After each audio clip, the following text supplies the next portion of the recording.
है 5 चीजें शंकर भगवान पर चढ़ती है। दूध अर्थात घर में लक्ष्मी की वृद्धि करता है, इसलिए चढ़ाया जाता है। दही शंकर भगवान पर इसलिए चढ़ाते हैं क्योंकि यह परिवार को जोड़ता है। जिसके परिवार में क्लेश ज्यादा होता है, जिसके परिवार में आपस में तकरार ज्यादा होता है, उसको दही जोड़ता है।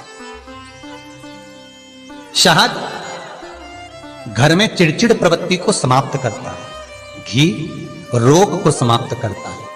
शक्कर मिष्ठान घर में यदि लक्ष्मी आकर जा रही हो तो मिष्ठान समर्पित किया जाता है। इसलिए पंचामृत स्नान का भाव शिव महापुराण कहते हैं। पंचामृत स्नान भगवान इसलिए 5 चीजें शंकर को समर्पित हैं। दूध, दही, घृत, शहद, शक्कर अर्थात मिष्ठान।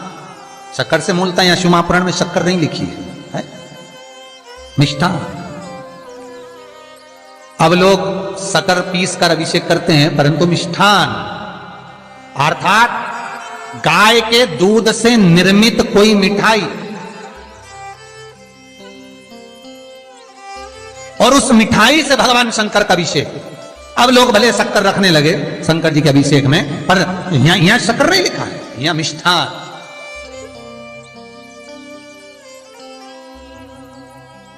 हमारे यहां साहित्य भाषा में कहते थे उसको खांड अर्थात मीठा। शिव महापुराण की कथा कहती है दर्पण इतना बड़ा ले लो। बंदर वाला अगर दर्पण वाली नहीं तो इतना बड़ा दर्पण लो, हनुमान जी के मंदिर में जाकर, क्योंकि हनुमान शंकर का ही अवतार है।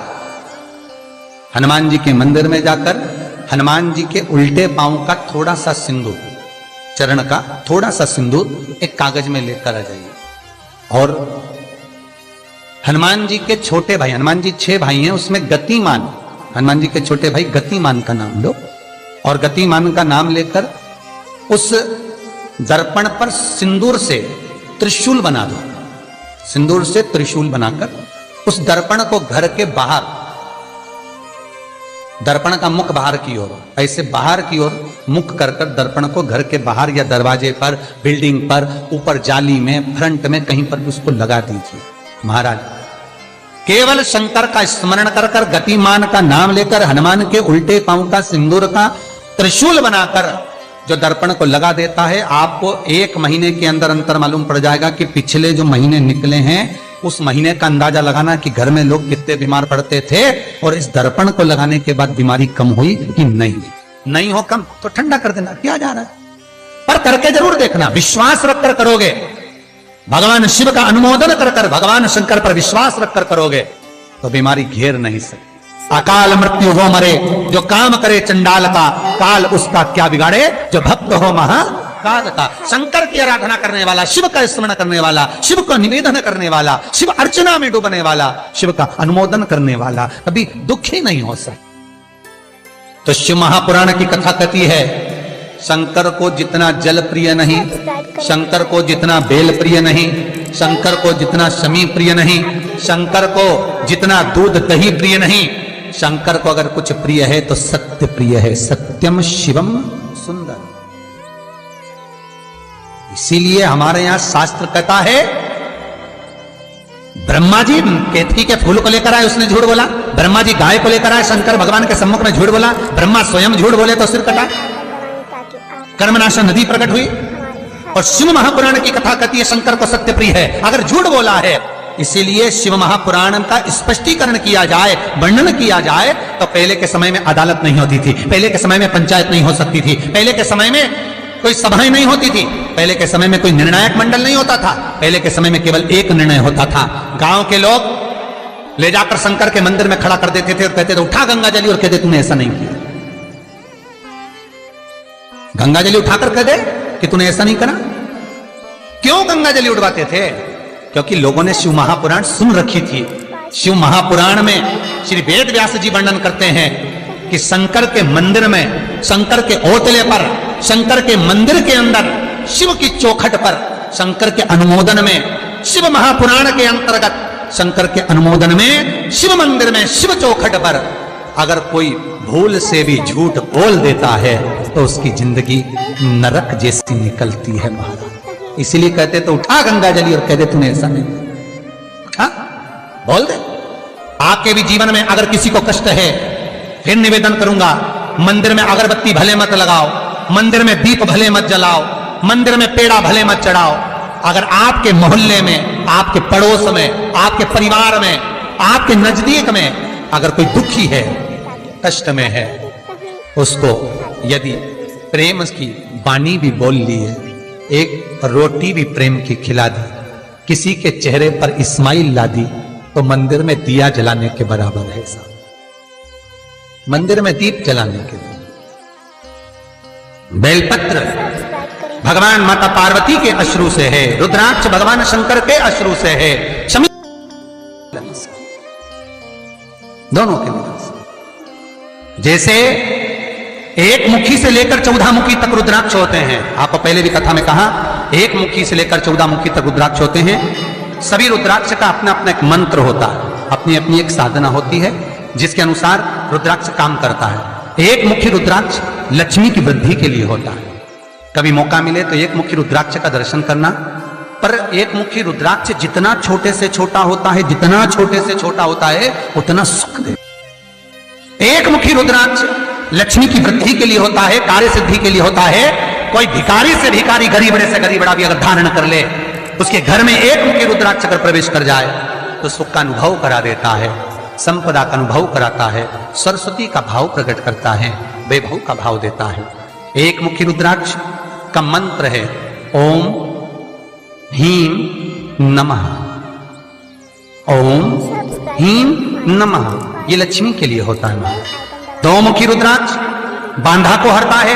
कोई तकलीफ आ रही है, कोई प्रशासनिक कार्य है, कोई काम नहीं हो रहा, फाइल आगे नहीं बढ़ रही, बहुत तकलीफ आ रही है, तो दो मुखी रुद्राक्ष जो व्यक्ति धारण करता है उसका कार्य सफल होता है। दो मुखी रुद्राक्ष का मंत्र है ओम नमः। दो मुखी रुद्राक्ष का शिव महापुराण में जो मंत्र दिया है ओम नमः। विदेश्वर संहिता के अंतर्गत शिव महापुराण में रुद्राक्ष के 14 मुखी रुद्राक्ष के मंत्र दिए हुए। आप शिव महापुराण नहीं पढ़ सकते तो मंत्र लिख लें। दो मुखी रुद्राक्ष का मंत्र है ओम नमः। तीन मुखी रुद्राक्ष विद्या प्राप्ति के लिए होता है। कैसा भी अनपढ़ से अनपढ़ व्यक्ति हो, जिसको विद्या में रुचि ना हो, पढ़ ही नहीं पा रहा हो, चित्त वृत्ति ही ना लग रही हो, मन ही ना लग रहा हो, परसेंट कम से कम होते जा रहे हो, तीन मुखी रुद्राक्ष उस बच्चे के गले में लाल धागे में डाल दीजिए। नहीं डाल सकते तो बच्चे के कमरे में जहां वो पढ़ता है, विद्याध्ययन करता है, उसके कमरे में लगा दीजिए। तीन मुखी रुद्राक्ष का मंत्र है ओम क्लीं नमः। ओम क्लीं नमः, ये तीन मुखी रुद्राक्ष का मंत्र है। इन मंत्र को कैसे सिद्ध करना है वो आपको 14 मुखी के रुद्राक्ष के पूर्ण होने पर वर्णन करते हैं। तीन मुखी रुद्राक्ष का वर्णन है ओम क्लीं नमः। चार मुखी रुद्राक्ष खोई हुई वस्तु को प्रदान कर देता है महाराज। यदि कोई वस्तु आपकी खो गई है, कोई सामान आपका रखा गया नहीं मिल रहा, चार मुखी रुद्राक्ष को एक चावल की कटोरी में, अक्षत की कटोरी में घर के केंद्र बिंदु में रख दीजिए महाराज। चार मुखी रुद्राक्ष 2 रात्रि तक रखा रहेगा। तीसरी रात्रि को खोई हुई वस्तु आपके घर में कहीं पर भी प्राप्त हो जाएगी, पर होगी, मालूम पड़ जाएगा कि वस्तु यहां है। चार मुखी रुद्राक्ष का मंत्र है ओम ह्रीं नमः। ओम ह्रीं नमः। फिर वर्णन आया 5 मुखी रुद्राक्ष। ये कार्य में सिद्धि देता है। व्यापार नहीं चल रहा हो, कोई नई दुकान खोली हो, नई फैक्ट्री खोली हो, नया कोई कार्य करने जा रहे हो, नहीं हो रहा है, पैसा लग रहा है पर आवक नहीं हो रही है, तो 5 मुखी रुद्राक्ष फल प्रदान करता है। इसका मंत्र है ओम ह्रीं नमः। ओम ह्रीं नमः। 6 मुखी रुद्राक्ष अटके हुए काम को सफल बनाता है।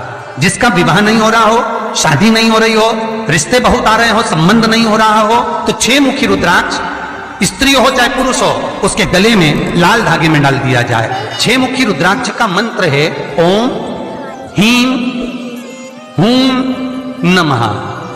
ओम ह्रीं हूं नमः। ये 6 मुखी रुद्राक्ष का मंत्र है। गरुण घंटी देखी आपने? वो बजाते हो गरुण जी महाराज की घंटी। ये घंटी का नाद कहाँ कहाँ करना चाहिए? गरुण घंटी का नाद किया जाता है सबसे पहले भगवान के सम्मुख में, ठीक है। दूसरी जगह गरुण घंटी का नाद करना चाहिए फिर अपने रसोई घर में जहां पर परिंदा भरा है उस स्थान पर। पितरों की शांति के। तीसरी जगह जहां पर अपना लक्ष्मी रखते हो, अलमारी तिजोरी उसके पास में। चौथा, घंटी का नाद करना चाहिए दरवाजे के पास में, दरवाजे के अंदर के भाग में। फिर पांचवा, गरुड़ घंटी को घर के बाहर, घर से दरवाजा लांग कर बाहर खड़े होकर घंटी का नाद किया जाता है। कहते हैं जो ये 5 जगह पर घंटी का नाद करता है उसके घर में कभी संपदा की कमी नहीं होती। इतना गरुड़ घंटी के नाद की महत्वता हो। पर दुनिया के लोग इतने आलसी हैं, बस भगवान की आरती करे तब घंटी बजाए, उसके सिवा धर दे। उसको मालूम ही नहीं कि घंटी कितनी जगह बजाना चाहिए, घंटी का नाद क्यों करा जाता है।